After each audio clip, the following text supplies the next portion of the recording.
Good evening, my friends. Before we drift into tonight's story, take a moment to settle yourself. Maybe dim the lights, find the softest corner of your blanket, and let your body know that for the next little while, the world outside can wait. This is a history story, but not the kind you had in school, where names and dates were flung at you like chalk dust. This is history told slowly, with a gentle pace, the kind of story meant to guide you toward rest. And tonight, we're going to step into a world of queens. Not the fairy tale queens with glittering tiaras who smile from children's books. Not even the noble queens of painted portraits who sit stiffly on their thrones in red velvet and golden embroidery. No, tonight we are searching for something darker, something hidden in the shadows of palaces and castles. We're looking for the darkest secrets of medieval queens. Queens have always fascinated us. They live at the center of power, yet they are also trapped by it. To be a queen in the Middle Ages was to walk a knife's edge. Too soft, and you were dismissed as a useless ornament. Too strong, and you were called dangerous, or worse than natural. Every move was watched. Every word could be twisted. Every friendship, every glance, every night spent behind closed doors carried whispers with it. It's no wonder that the stories of queens are filled with secrets. Some were whispered by enemies eager to tear them down. Some were rumors that grew larger over time, passed from mouth to mouth until they became legends. And some were real hidden choices, private fears, and quiet rebellions that never made it into the official chronicles, but changed history all the same. When we think of medieval queens, we often picture a crown, jewels, and silks. But under all of that was a person. A woman who might have been terrified on her wedding night. A mother who feared her children would be taken from her. A ruler who smiled in public while quietly plotting in private. Behind the velvet curtains of great halls and the heavy wooden doors of royal chambers, there were secrets, personal, political, and sometimes deadly. And that's what makes their stories so irresistible. Queens lived surrounded by ceremony and splendor, but their lives were rarely peaceful. The throne room may have been draped in gold, but the corridors behind it were filled with tension. Servants carried whispers, courtiers plotted, even family could be enemies. For a medieval queen, trust was rare, and betrayal was almost guaranteed. Tonight, we'll wander slowly through these stories. We won't rush. This is not a list of facts, but a drifting journey. We'll pause to notice the details, the rustle of silk gowns in candlelight, the cold stone of a draughty castle, the distant sound of bells or footsteps echoing in the night. Each queen we meet will bring her own shadows, her own secrets, her own struggles with power. But remember, this is a sleepy history story. There will be plots and poisons, love and betrayal, but told in soft rhythm, not sharp edges. Nothing here is meant to keep you awake in worry. Instead, the weight of the past will settle gently, like an old blanket. The queens we speak of have long since faded into history. Their secrets are safe enough now that we can explore them calmly, without fear. So, as we begin, imagine yourself walking through the gates of a medieval castle. The walls are high, built of grey stone. The air smells faintly of wood smoke and rain. Inside, torches flicker along the walls, casting long shadows. You hear the murmur of voices, the clink of goblets, the rustle of servants moving quickly to please their royal mistress. Somewhere at the center of all this watched, admired, envied, and perhaps feared sits the queen. Her crown is heavy, not just with gold, but with expectation. She knows every smile must be calculated, Every decision, however small, might ripple across kingdoms. She is at once the most powerful woman in her world, and also the most fragile. For power attracts enemies as surely as light attracts moths. And so, in this gentle journey, we will open the door to those hidden chambers. We will peek behind the embroidered curtains. We will listen for the unspoken words. We will uncover the darker truths that shaped the lives of queens long gone. For tonight, let history be your lullaby. Let the whispers of medieval courts guide you softly towards sleep. And if you do drift off before the story is finished, don't worry. The queens will wait for you. Their secrets are patient. The crown is heavy life of a medieval queen. Let's begin with something simple. What does it really mean to be a queen? Not the fairy tale version, not the golden crown perched perfectly on the head of a smiling woman in a picture book, but the real, heavy, medieval version, because the truth is, that crown was not light. It pressed down with weight of gold, yes, but more so of expectation, fear, and endless responsibility. Imagine for a moment waking up as a medieval queen. Your bed is not yours alone. Around you may be attendants, maids, and servants, waiting for the first flutter of your eyelids so they can begin their day. Privacy is rare. Even in the most intimate moments, someone is watching, adjusting your sheets, handing you a gown, whispering news from the court. The morning begins not with a choice of coffee or tea, but with ritual. A queen's life was ceremony stacked upon ceremony. Clothes were not simply worn, they were presented.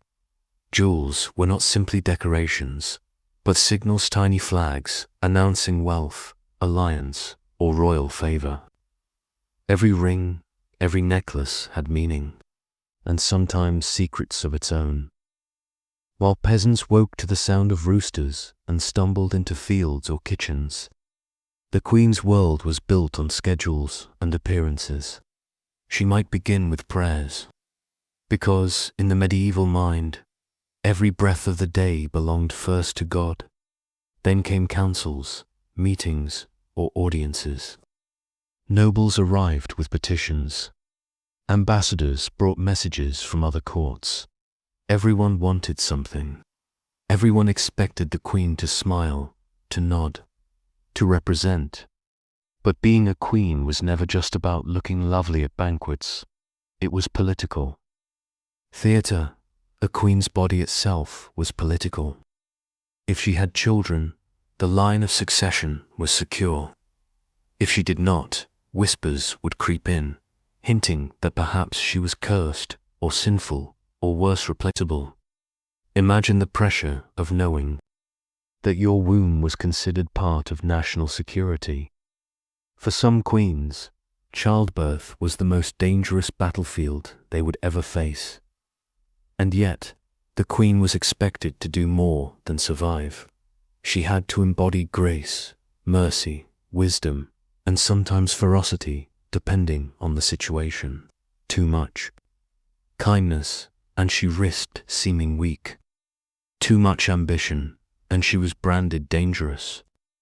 It was a balancing act, performed on a tightrope strung over a pit of gossiping courtiers. Of course, not all queens were alike. Some wielded real political power. Eleanor of Aquitaine, for instance, moved like a storm through the politics of both France and England, marrying two kings and giving birth to future monarchs. She was not content to sit in the background, and because of this, stories about her wildness and rebellion flourished. The darker the whispers, the brighter her legend became. Others lived quieter lives, though not always easier ones. Many queens found themselves as pawns in larger games. A girl of 12 or 14 might be sent from her home to marry a man twice her age in a foreign land. Her duty was to smile, to adapt, to carry her family's hopes across the sea. But beneath the silk gowns and banquet halls, many of these young women were lonely, frightened, and utterly powerless. And yet, within that cage of expectations, queens sometimes carved out hidden spaces of influence. A whispered word to a king could redirect a policy.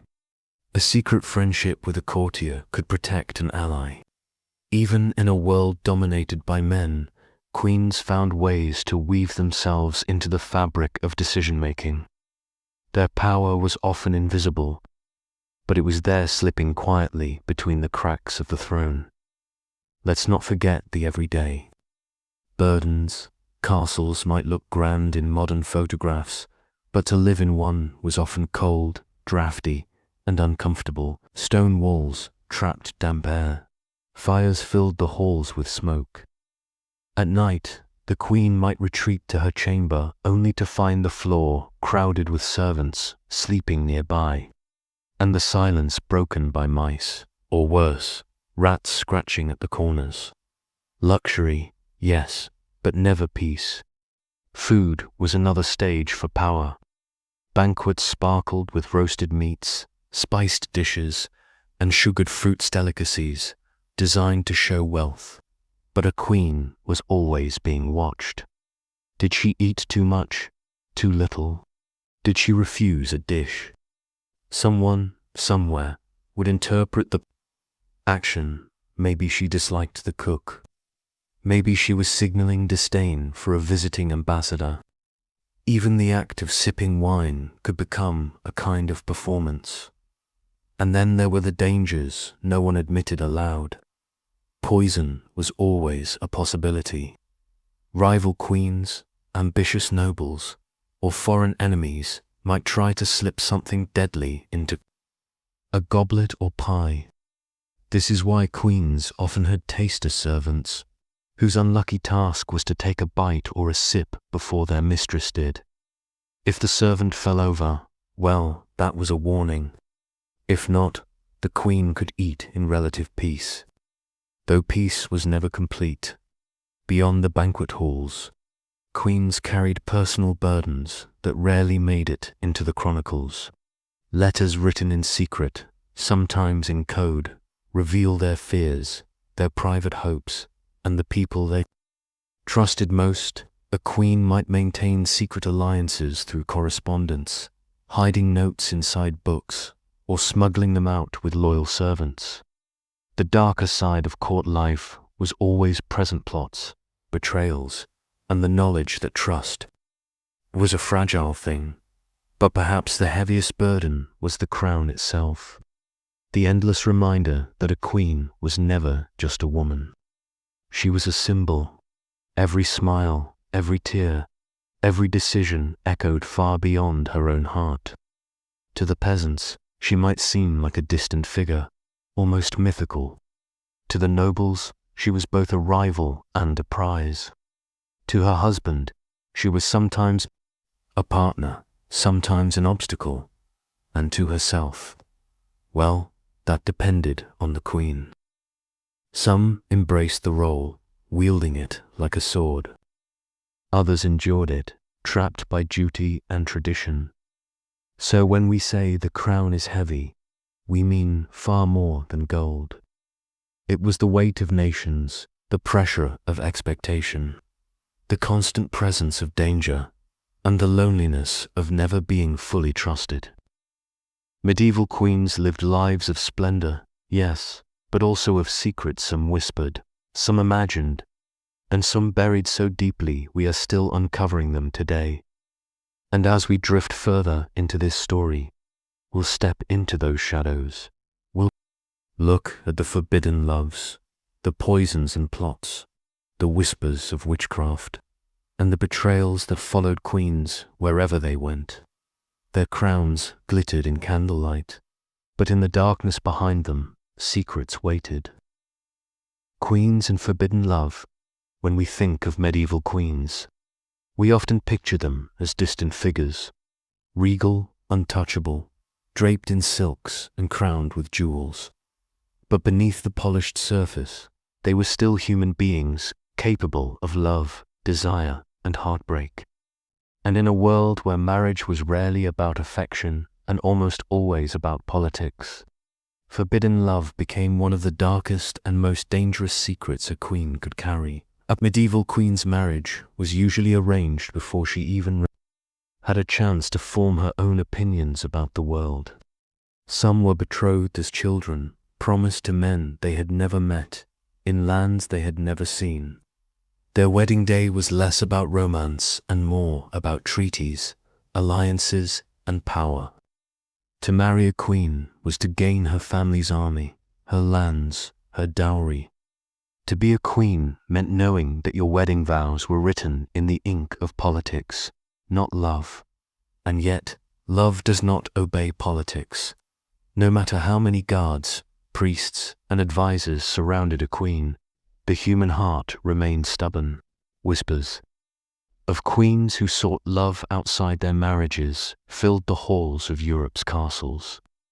Some of these stories may have been exaggerated by enemies eager to tarnish reputations, but others hint at real passion, secret, dangerous, and unforgettable. Take Eleanor of Aquitaine, for example. She was not only one of the most powerful women of the Middle Ages, but also one of the most scandalous, at least in the eyes of her enemies. Married first to the King of France and later to the King of England, Eleanor lived in a world where her every move mattered. And yet rumors swirled around her of lovers at court, of passionate affairs with knights.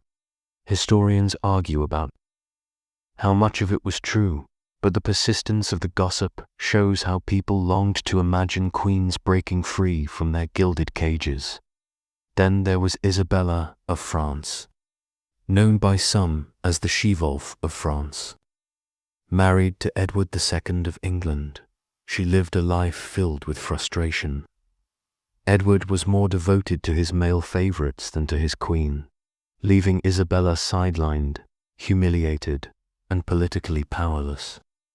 And so, the story goes, she found comfort in the arms of Roger Mortimer, a powerful nobleman.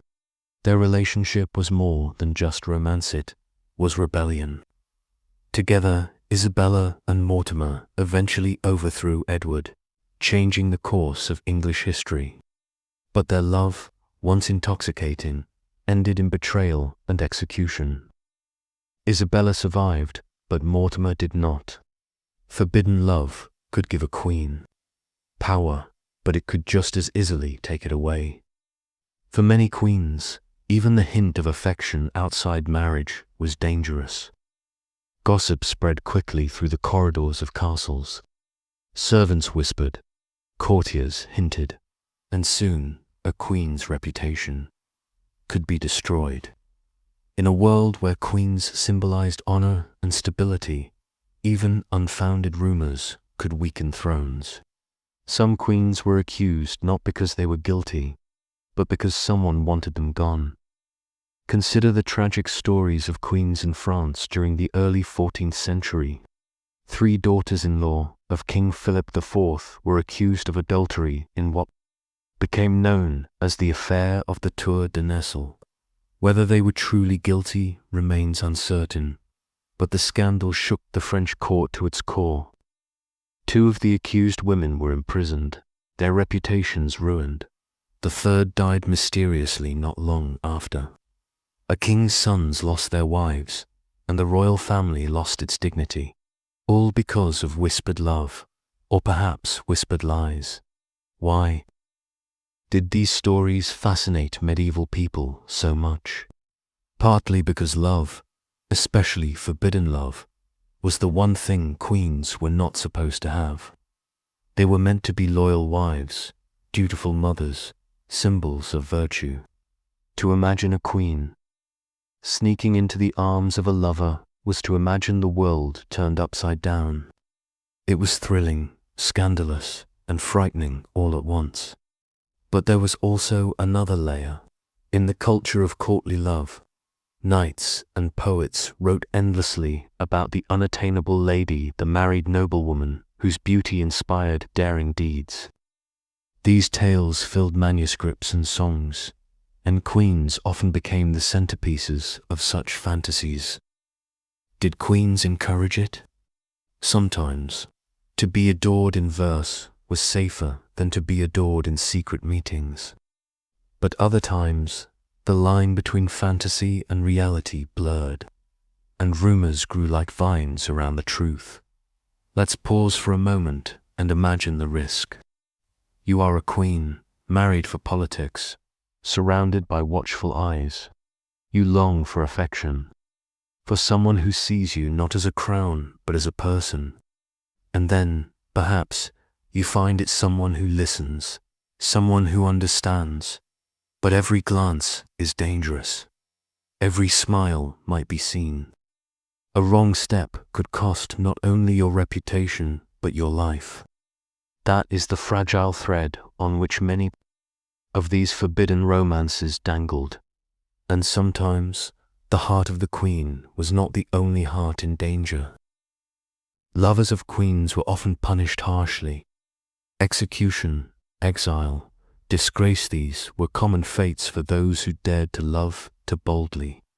In the eyes of kings and courts, to love a queen was not just a personal crime, it was treason. Yet, for all the risks, the stories continued. Because love, even in its most secret form, has always found a way to survive. Medieval queens lived under crowns of duty, but they were still human. Their secrets remind us that even in the cold stone castles of history, hearts still beat, sometimes wildly, sometimes dangerously, and sometimes fatally. As we drift onward in this sleepy journey, remember that the whispers of love are only the beginning. For if forbidden love was one danger, poison and plots were another, and the secrets of medieval queens did not end at the bedchamber. They reached into the darkest corners of power itself. Poison, plots, and power games. Power is a tempting thing. It glitters brighter than jewels, lasts longer than silks, and weighs heavier than gold. And for medieval queens, power was both a blessing and a curse. To have it meant survival. To seek it meant danger, and to lose it often meant ruin. The courts of medieval Europe were filled with whispers of poison, daggers in the dark, and secret games played not with dice, but with lives. Whether these stories were true or simply the inventions of enemies, they reveal one undeniable truth. The higher a queen climbed, the more shadows gathered around her. The fear of poison, few things haunted the medieval imagination more than poison. It was the perfect weapon, silent, invisible, and difficult to prove. No need for armies or open battle. Just a sip of wine, a bite of fruit, a touch of powder on the rim of a cup, and the deed was done. Queens, constantly surrounded by food, drink, and servants, were especially vulnerable to these fears. Meals were grand performances, with dozens of dishes carried in by attendants. But behind the spectacle lurked the suspicion. What if one dish carried more than spice? This is why many royal households employed tasters, unlucky servants who had to try each dish first. Their job was not glamorous. If they survived, the queen could eat. If they didn't, well, the queen would probably skip that course. Some queens were accused of mastering poison themselves. Joanna I of Naples, a 14th century queen, was rumored to have disposed of rivals with a sip of something deadly. Whether she truly did, or whether men simply feared a woman with too much influence, the whispers stuck. To be accused of poison was to be painted as both cunning and monstrous, a dangerous combination for a queen already. Balancing power with public opinion, the plotting. Queen plots were not always whispered over goblets. Sometimes they were written in ink, carried in secret letters, hidden in the folds of gowns or sewn into hymns. Queens often found themselves at the center of conspiracies, sometimes willingly, sometimes as scapegoats. Empress Matilda, for instance, fought bitterly for her claim to the English throne in the 12th century. Though not always called a queen, her title was disputed. She became a symbol of female ambition in a man's world. Stories of her plotting filled chronicles, many written by men who disapproved of her. To them, a woman seeking power was unnatural, even dangerous. Her rivals painted her not just as determined, but as ruthless, conniving, and secretive. Whether these stories were fair or exaggerated, they reveal the unease medieval society felt about women stepping too far into the Game of Thrones. Isabella of Bavaria, Queen of France in the late 14th century, faced similar rumors. Married to Charles VI, who suffered from bouts of madness, Isabella often acted as regent. That gave her influence, but also enemies. When France fell into chaos, she was accused of betraying the kingdom, plotting with rivals, and even dabbling in sorcery. Perhaps she did seek alliances behind closed doors. Perhaps she simply became the easiest figure to blame when the kingdom suffered. Either way, history remembered her as a queen of plots and shadows. The poison ring and other legends of poison. Rings, small devices with hidden compartments to slip venom into food or drink, became popular in stories about queens. They were the perfect image of hidden danger, a sparkling jewel that could kill with a flick of the hand. Did such rings truly exist? Some historians believe they did, though they were rare. But in the medieval imagination, the idea of a queen wearing beauty on the outside and death inside the jewel was irresistible. These tales reflect a deeper fear, the fear of women wielding subtle power. Men might march to war with swords and banners, but women, so the stories went, fought with whispers, secrets, and poisons. The truth is likely more complicated. Queens probably did not sit around with cupboards of potions like medieval pharmacists. But in a world that distrusted women's influence, the rumor itself was enough to turn admiration into suspicion. Caught as a chessboard to understand why these stories mattered. We must remember that a medieval court was not simply a place of dinners and dances. It was a battlefield. Not with spears and shields, but with alliances, marriages, and betrayals. Queens were pieces on that chessboard, but sometimes they became players too. A word to the right nobleman, a gesture to the right bishop, and the balance of power could shift. But every move had risks. Support one faction, and another might call you traitor. Refuse a demand, and rumors would rise that you were plotting against the crown. The darker the times, the more easily suspicions took root. A famine, a war lost, or a king's illness, any of these could lead people to whisper, "The queen is behind this." After all, she was close to the king. She was always there, in the shadows of the throne. And shadows, as every medieval mind believed, held danger. The human cost of power. It is easy, centuries later, to laugh at the wild rumors that clung to queens. But for the women who lived them, the cost was heavy. Accusations of poison or plots could lead to imprisonment, exile, or execution. A queen might find herself locked away in a cold tower, not because she had done anything wrong, but because someone whispered loudly enough that she had. And yet, the stories persisted, because people wanted them to. The idea of queens plotting, in secret, holding hidden power in their jeweled hands, was too dramatic, too delicious, to ignore. Chroniclers wrote them down, ballads spread them, and enemies repeated them. Over time, fact and fiction blurred until the queen herself was lost beneath the legend. The heaviest secret, perhaps the darkest secret of all, is this: many queens were never guilty of the crimes they were accused of. They lived under crowns that glittered in daylight but cast shadows at night.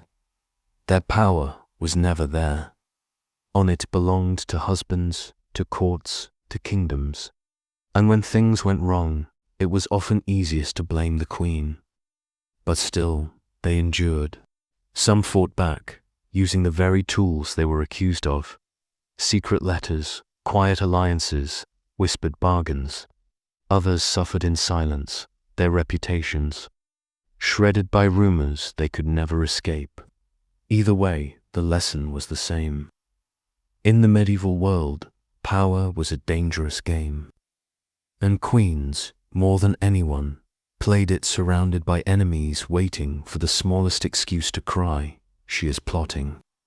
So as we drift deeper into this story, remember, the image of a queen sipping from a golden cup was never simple. That cup might hold wine, it might hold water, or, at least in the imagination of her enemies, it might hold poison. And behind the smile of a queen at a banquet, behind the jewels and the silks, there might have been fear. Fear that the next sip, the next whisper, the next shadow could change everything. The crown was heavy, and sometimes the price of wearing it was suspicion itself. The bedroom is political. The throne of a medieval queen was not just in the grand halls, surrounded by gilded tapestries and courtiers bowing in awe. No, her throne extended into the most private corners of her life, the bedroom, the chamber, where the kingdom's future was sometimes decided with nothing more than a whispered word or a single night of intimacy. In the Middle Ages, a queen's bedroom was never merely personal, it was political. Every sigh, every glance, every bedspread held meaning. Imagine a queen retiring to her chamber after a long day of council meetings, banquets, and ceremonies. You might think that behind the heavy velvet curtains she could relax completely, but even here, privacy was scarce. Attendants often slept in the same room or at least nearby. Curtains were heavy, but walls were thin.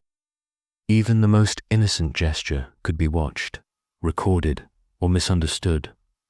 Marriage, of course, was the starting point. For medieval queens, marriage was rarely about affection. It was a contract, a treaty, a tool to secure alliances, territories, or military support. Love might blossom, or it might not. Some queens married men they respected and even enjoyed. Others were wed to tyrants, fools, or men incapable of empathy. And yet, in both cases, duty demanded compliance. A queen's bedroom was where loyalty was measured, heirs were conceived, and politics often quietly unfolded. The production of heirs was one of the most pressing concerns. A queen's primary job, the one she could never escape, was to give birth to children who would secure the line of succession. Pressure was immense. Failure could lead to whispers of infertility, curses, or worse. Some queens endured public shame. Others faced replacement, often with a younger bride, sent to guarantee heirs. A single child, or lack thereof, could determine the fate of kingdoms. Childbirth itself was dangerous. The risks in the medieval period were staggering.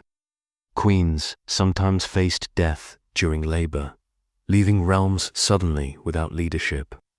Midwives, herbal remedies, prayers to Saint Saul were part of the ritual, but none guaranteed safety. Every birth carried tension that rippled through the castle.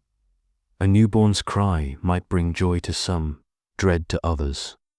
The queen herself bore the dual burden of survival and expectation, all while her husband, nobles, and the public waited, silently judging her performance. Fertility, of course, was more than biology. It was politics. Queens learned quickly that rumors could be lethal.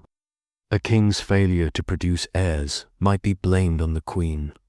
Miscarriages or stillbirths invited gossip. Whispers that she had failed not just as a woman, but as the linchpin of dynastic survival. Some queens found ways to protect themselves: secret alliances with midwives, coded messages to sympathetic courtiers, or even carefully timed prayers. But the shadows of judgment were never far. Romance, desire, and personal choice were luxury. Items in the medieval bedchamber. Queens sometimes fell for men outside their marriages. Lovers were secret, dangerous, and thrilling. And yet, if discovered, such affections could ruin a queen's reputation or her life. Courtiers were always listening, and servants often carried tales to the wrong ears. Trust was scarce, and betrayal was a constant threat.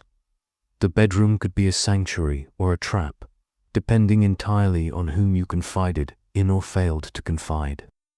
In mistresses, too, played their part in this delicate political dance. A king's lover could influence decisions, sway alliances, and threaten a queen's position. Queens learned to navigate this invisible battlefield with subtlety. Sometimes confrontation was impossible. Other times, queens used wit, charm, or quiet manipulation to regain authority. Their strategies were rarely visible in official records, but in whispers, letters, and secret alliances. The truth often shone brighter than any public declaration.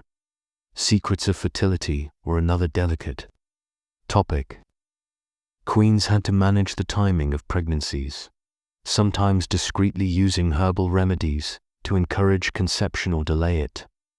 Knowledge of these methods was passed cautiously, often through trusted women. A misstep could be scandalous or fatal. Even prayer could serve a dual purpose: spiritual guidance and coded communication, signaling allegiances or intentions. The bedroom became a center of subtle power, as quiet as it was essential. Political pregnancies were particularly charged. A queen carrying the heir to the throne was under scrutiny from all sides. Courtiers watched her every movement. Rumors flourished.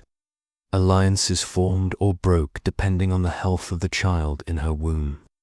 Miscarriages or premature births were tragedies not just for the mother, but for the kingdom. The queen's body was, in the eyes of many, public property, a vessel of dynastic strategy rather than personal choice, and betrayal was never far away. Servants, chambermaids, and even nurses could become pawns of political intrigue. A whispered conversation might be overheard. A confidant might betray her. A letter could be intercepted. The bedroom, which should have been a place of rest, often held tension as sharp as the courts outside. Every secret was a weapon. Every alliance fragile. Yet, amid the pressure and danger, queens found moments of quiet human experience. Laughter with trusted friends, fleeting intimacy with someone who saw them as a person rather than a symbol, or a simple gesture of self-care. A book read in secret, a whispered prayer, a hidden gift offered solace.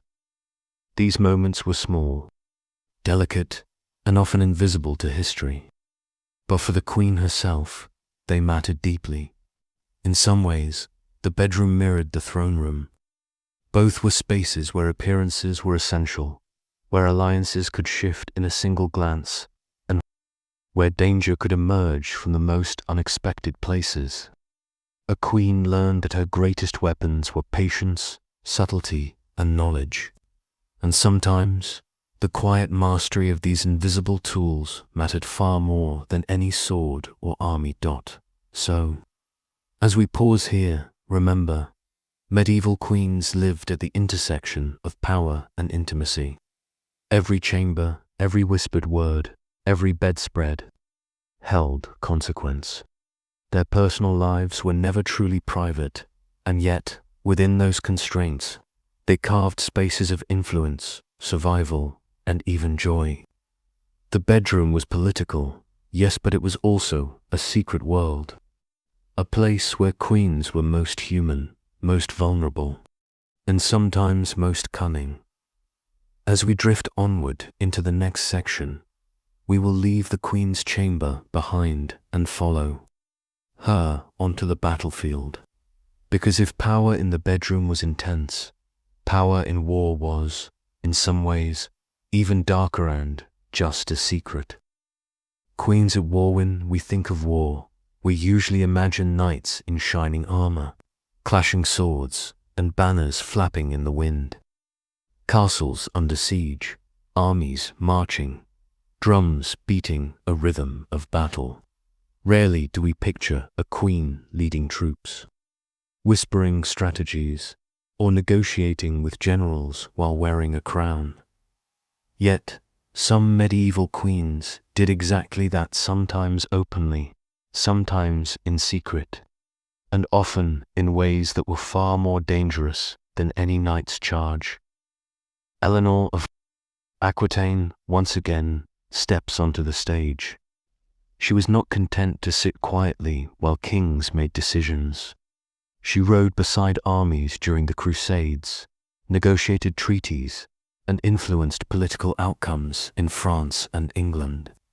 Imagine her on horseback, gown tucked to ride, hair covered, not with jewels but a practical veil, giving orders to soldiers who might never have seen a woman in authority before. It was a world where authority was measured by the swing of a sword. Yet Eleanor wielded her influence with words and presence, often changing the course of campaigns before a single arrow was fired. But not all queens led armies physically. Margaret of Anjou, Queen of England during the Wars of the Roses, exemplifies a different kind of war. When her husband, Henry VI, suffered bouts of mental illness, she stepped into leadership herself. Secret councils, strategies whispered behind closed doors, alliances formed and broken in candlelit chambers. This was war without swords, yet it could be just as deadly. And indeed, it was. Margaret found herself surrounded by enemies, hunted in court intrigues, and forced to make decisions that could or would end lives. Queens at war often faced a world that doubted them at every turn. A male general might scoff at advice from a woman. Courtiers might murmur, "What can she know of strategy?" Yet these queens persevered. They understood that the survival of their children, their dynasties, and sometimes their own lives depended on mastering the game of war as surely as any knight mastered his blade. War brought with it not only strategic challenges, but also personal danger. Queens were prime targets for kidnapping, assassination, and betrayal. A queen caught behind enemy lines, or even in a castle under siege, could be imprisoned or killed. Unlike soldiers, they carried not only themselves, but also the weight of kingdoms. Their capture could shift alliances, end wars, or destabilize entire regions. And yet, they often met these dangers with quiet courage, knowing that history would not always record their bravery. And then there were the secrets. Behind the battles, behind the public speeches and proclamations, queens orchestrated covert operations. Messages were smuggled through tunnels, coded letters passed between allies, spies trained to gather intelligence. The public might see only the queen attending mass or riding past banners. But beneath that surface lay networks of information, loyalty, and subtle control. In these hidden actions, queens exercised power that was invisible but immensely effective. Of course, war also tested personal relationships. Family loyalties could fracture, alliances shift unexpectedly, and friends could become foes overnight. A queen's most trusted advisors might betray her for power or survival. Soldiers might follow her orders reluctantly. Every decision carried risk, not just for the kingdom, but for her reputation and life. The weight of leadership, already heavy on her shoulders, multiplied exponentially during war. Queens sometimes had to be ruthless, making choices that would haunt them in chronicles and songs for centuries. Allies sacrificed, enemies eliminated, families manipulated. These were not just political acts, they were personal ones, demanding moral courage and emotional fortitude. And yet they had little choice. For a queen, in war or peace, in bedroom or battlefield, survival often required cunning, decisiveness, and a touch of cunning that history remembers in whispers rather than loud applause. Even the smallest actions could have consequences. Sending a knight to negotiate, agreeing to a truce, or subtly shifting alliances could change the outcome of battles. Sometimes, a queen's influence was the invisible hand turning the tide of history, unnoticed by soldiers, who only saw banners waving in the wind. Yet her touch could save lives, win wars, or ensure her family's survival in ways no sword could accomplish alone. And there were moments of quiet bravery, too. Walking through a camp at dawn, offering comfort to weary soldiers, observing the wounded and dying, and silently recording intelligence for the next move. These moments, invisible in official chronicles, remind us that queens were human. They experienced fear, grief, hope, and determination, just like anyone else, but always under the unblinking eye of history, critics, and sometimes enemies who wished to see them fail. War also carried a darker side. The moral compromises a queen had to make. Executions, betrayals, forced marriages, and political manipulation were often necessary to maintain power or protect family. These decisions were weighty, often lonely, and sometimes morally ambiguous, yet to fail was unthinkable. History remembers kings and generals for victories, but queens were often judged far more harshly, punished for actions that might have earned glory for a man in the end. Queens at war showed that power and danger were inseparable, whether on horseback, in councils, or behind the throne room's closed doors. Their influence was immense, their courage quiet, and their challenges enormous. And in these stories, we find echoes of humanity, fear, ambition, love, loyalty, and the ever-present struggle to survive in a world that often underestimated them so. As we leave the battlefield behind, let's remember that the darkness of power is not always external. It can also live inside whispers, suspicions, and rumors of magic. And with that, we drift gently toward the next section, where queens, already feared for their leadership and cunning, faced accusations that mingled superstition, fear, and envy, witchcraft, fear, and queens in the quiet corridors of castles. Behind velvet curtains and heavy wooden doors, medieval queens often faced a fear that was invisible but potent, the fear of magic.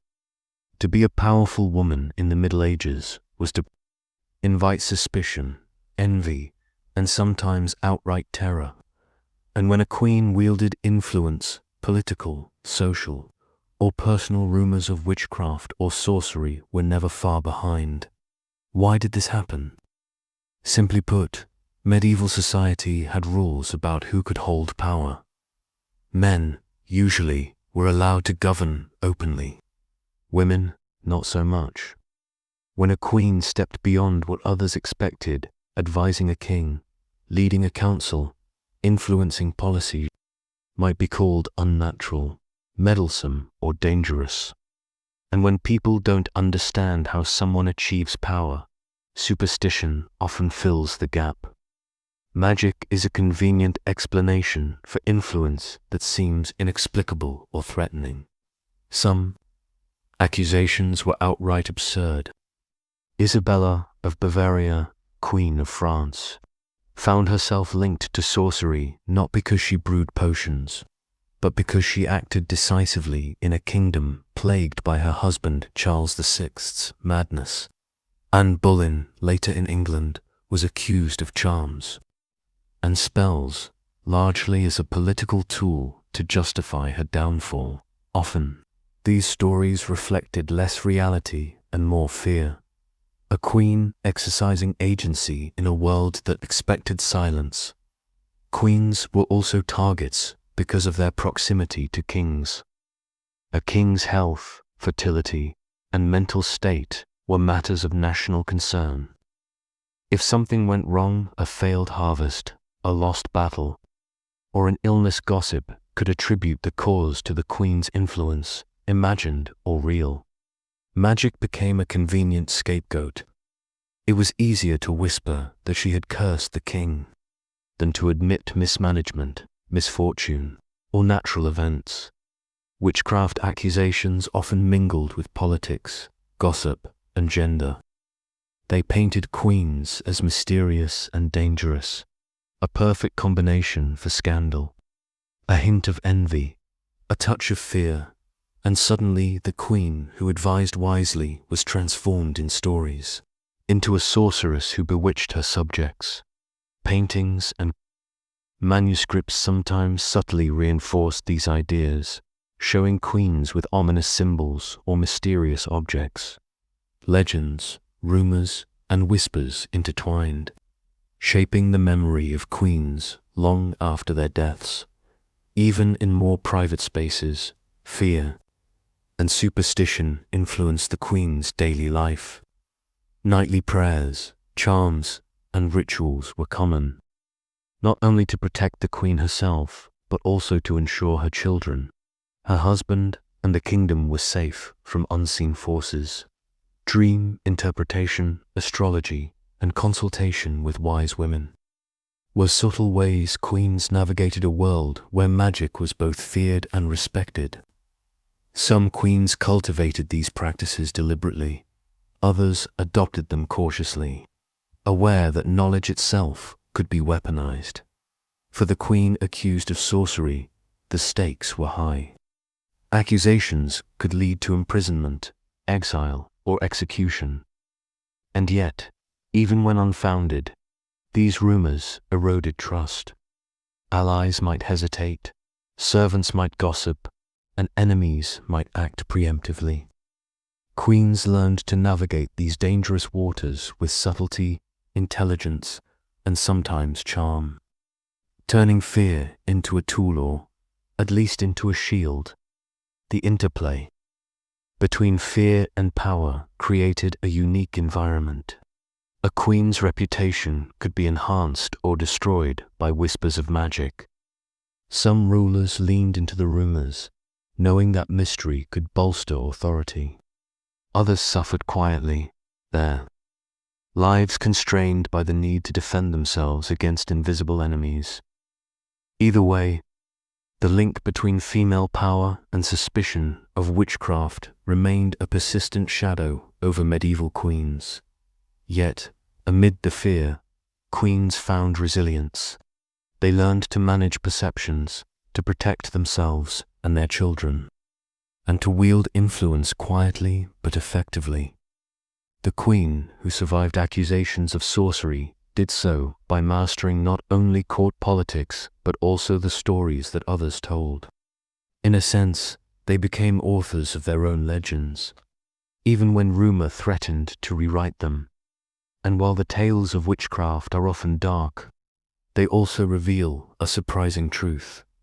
These queens were powerful. Men feared them not because of any imagined magic, but because these women shaped events, influenced rulers, and survived in a world designed to limit them. Magic, in this context, was often just a metaphor for competence, courage, and intelligentsia, secret that history sometimes cloaked in superstition.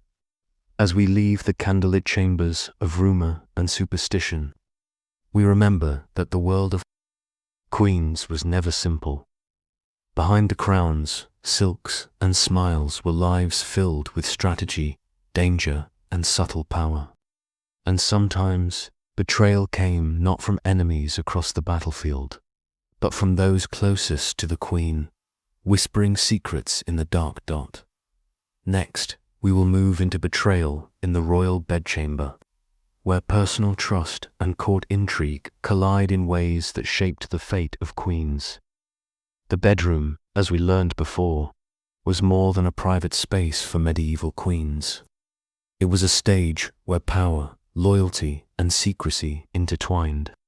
And like any stage, it had actors of all kinds, servants, attendants, advisors, and sometimes family members each carrying their own agendas, hopes, and fears. In such a delicate setting, betrayal often came quietly, almost invisibly, yet with consequences as sharp as a dagger. Imagine a queen retiring for the evening, expecting only rest, perhaps a whispered conversation with a trusted confidant, or a moment of private reflection. But the walls are thin, and the servants are many.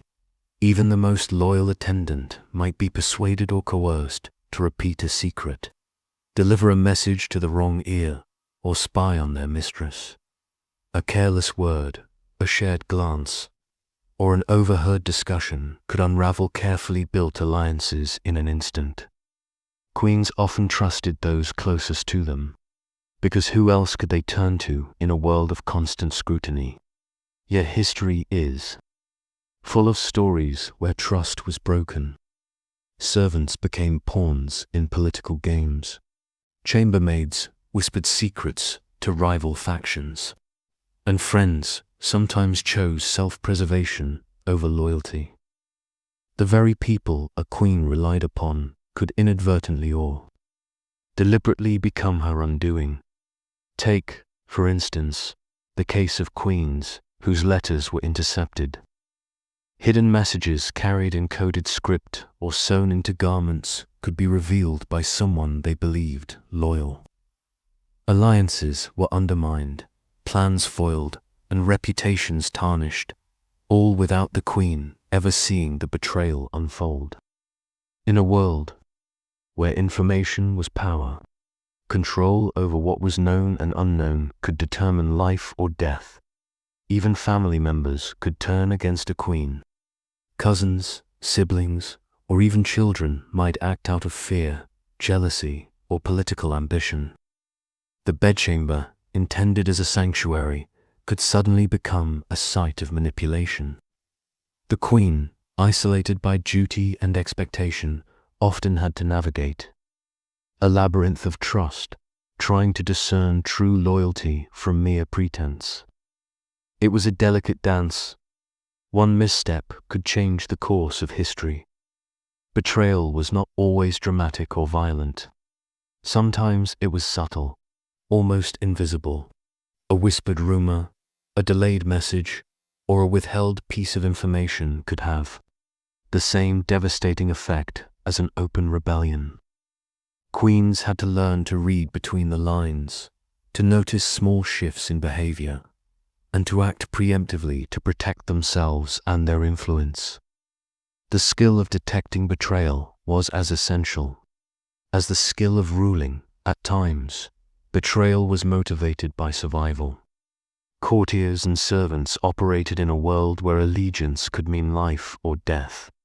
Aligning with the wrong faction, offending the king, or displeasing powerful nobles could have fatal consequences. Many chose to act in ways that protected themselves, even if it meant undermining the queen they served. And in those moments, the queen's ability to respond with subtlety, grace, or strategic cunning could save not only her reign but her life. Yet, amid these shadows, queens displayed remarkable resilience.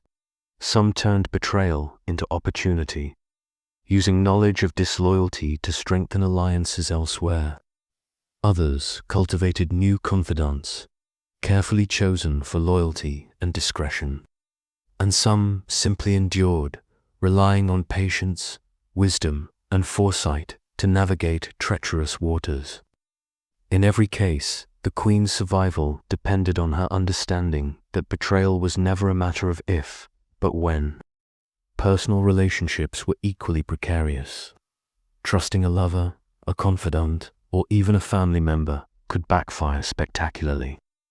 Secrets shared in confidence might be used against a queen in negotiations, political maneuvering, or public defamation. Every act of trust carried risk.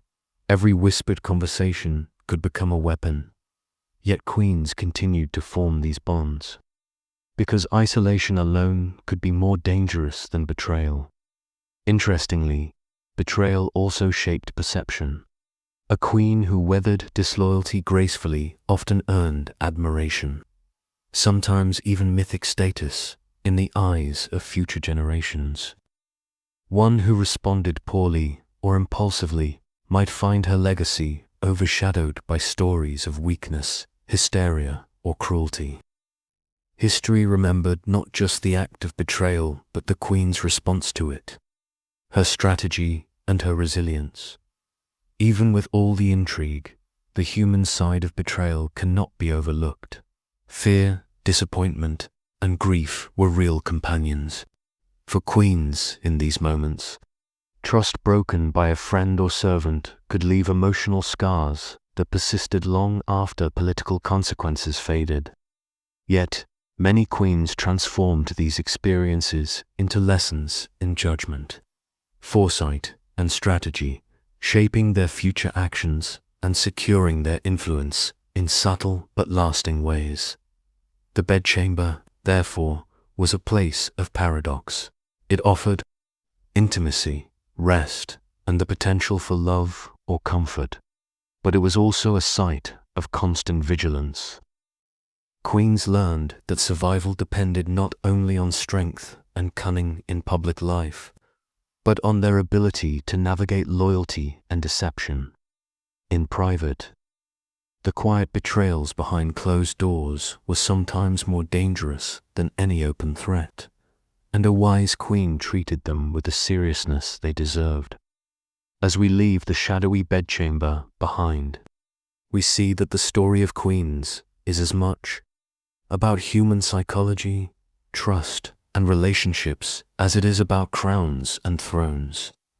Betrayal was a constant companion, and yet queens adapted, survived, and sometimes even thrived in spite of it. Their legacy reminds us that power is never just. About outward authority is also about the mastery of secrets, perception, and the delicate web of human loyalty. For a medieval queen, the crown could be both a symbol of power and a mark of danger. One moment, she might be at the center of celebration, paraded through streets with banners fluttering in the wind. The next, she could find herself stripped of her freedom, exiled from her kingdom, or facing the ultimate punishment, death.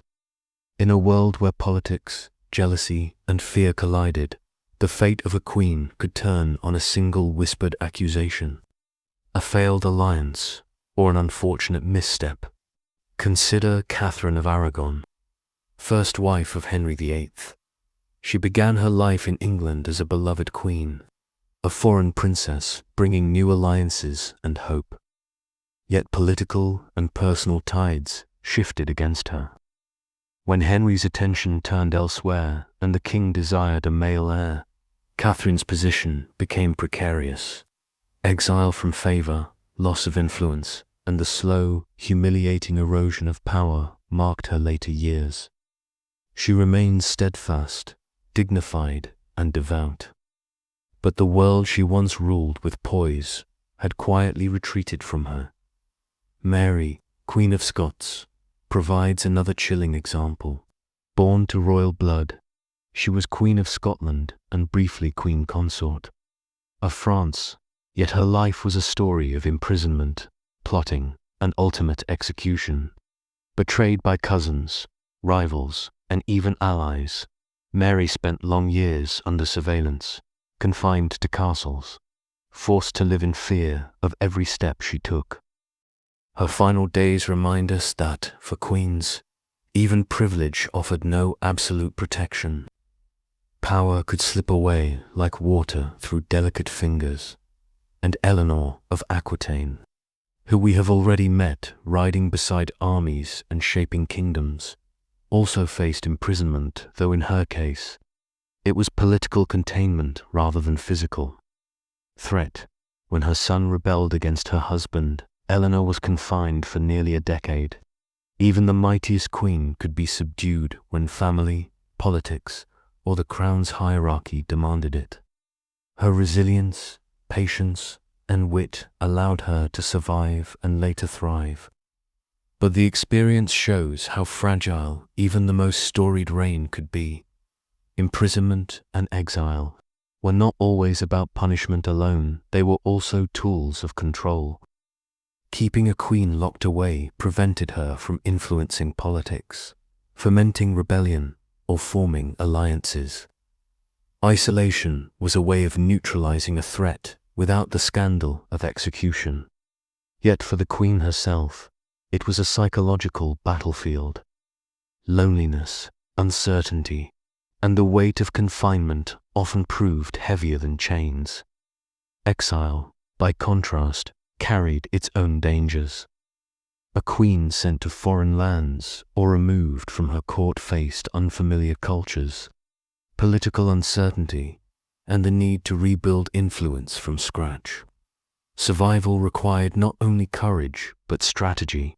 Letters had to be written in code, alliances formed with strangers, and messages carefully sent to maintain relevance.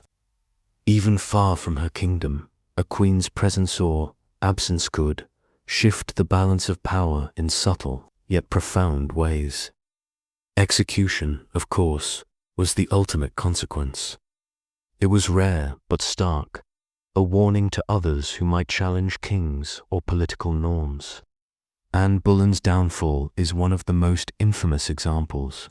From queen to prisoner, from wife to accused, her final moments remind us how quickly fortune could turn. Execution was both spectacle and political necessity, dramatic endpoint to plots, accusations, and whispered fears. For those watching, it was history in motion. For the queen, it was the culmination of betrayal, politics, and human vulnerability. Yet even in these darkest moments, queens often displayed remarkable composure and cunning. Mary, Queen of Scots, maintained her dignity and faith while imprisoned. Catherine of Aragon wrote letters asserting her rights, influence, and morality. Eleanor of Aquitaine endured her confinement with a patience that would later allow her to reclaim power. Survival, after all, was itself a form of triumph. Behind every imprisonment or execution were human stories, often overlooked by grand chronicles. The fear, loneliness, and sense of injustice were as real as any battlefield. Queens lived under scrutiny, their every action judged by friend and foe alike. When misfortune struck, there was no private grief. Every failure became a public story. Even the act of being confined or exiled was witnessed, recorded, and sometimes distorted by history. And yet, these experiences also shaped the legacy of queens. Imprisoned or executed, they became symbols of resistance, suffering, resilience, or cautionary tales. Ghost stories, ballads, and legends grew from the tragedies and endurance of these women. Castles whispered their names. Courtyards echoed with imagined footsteps. Their lives, curtailed or threatened, became stories that inspired, frightened, and fascinated generations. Even in death, the shadows of queens lingered. Executions could be gruesome and public, yet they did not erase influence. Historians, chroniclers, and storytellers ensured that the Queen's story survived, often with embellishment or moral lesson attached. Political rivals might have silenced a voice, but history remembered, and sometimes the Queen's dignity, courage, or cunning was celebrated long after her reign, her exile, or her death had ended. Ultimately, imprisonment, exile, and execution remind us that power carried peril. The crown was a symbol of authority, but also of vulnerability. Queens navigated a world filled with danger, betrayal, and expectation. Some survived and flourished, some endured and became legends, and others paid the ultimate price. In every case, the story of a queen who faced confinement or death reveals the delicate balance of power, reputation, and survival in medieval courts. As we drift toward the final section, we leave behind the castles, chambers, and shadows of political danger. Our journey now moves the afterlife of queens, legends, and ghosts, where history, myth, and memory merge. And the queens we have met linger not only in chronicles, but in imagination, folklore, and whispered tales. The afterlife of queens, legends, and ghosts. Even after a queen's life ended, her story often did not. Castles that had once echoed with her footsteps continued to whisper her name. Halls where she had walked, bedrooms where secrets had been shared, and corridors where betrayal had lingered became settings for legends. The afterlife of queens was rarely peaceful. Their lives, full of power, secrecy, and danger, seemed to spill over into folklore, ghost stories, and tales told in hushed voices. Imagine a castle at night, the torches long extinguished, leaving shadows to stretch across stone walls. In the corners, unseen eyes seem to watch, and in the silence, one might imagine the soft rustle of silk gowns or the faint murmur of a queen's voice.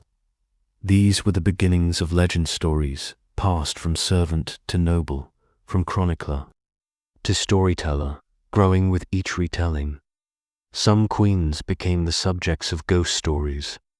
Mary, Queen of Scots, whose life was filled with imprisonment, betrayal, and execution, was said to haunt the corridors of Fotheringhay Castle, her presence a reminder of sorrow, injustice, and courage.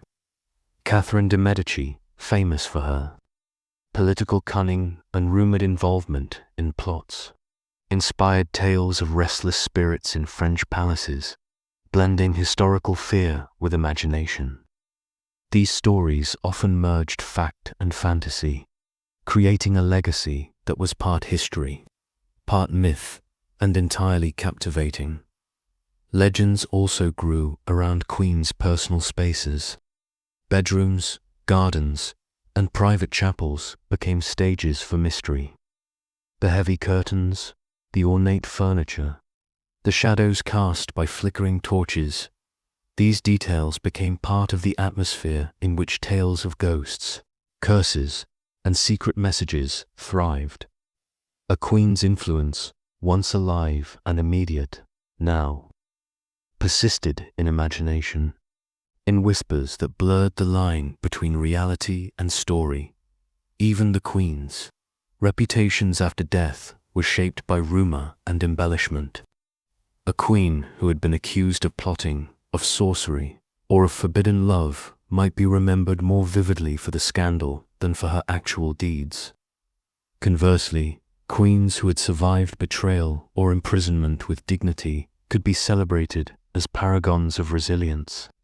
Memory, like power, could be manipulated, and history often treated them as both symbols and storytellers, ensuring that the queens lived on in ways that were sometimes more enduring than their lives. The haunting wasn't always literal. It could be symbolic, a way for people to process the complex and often frightening lives of these women.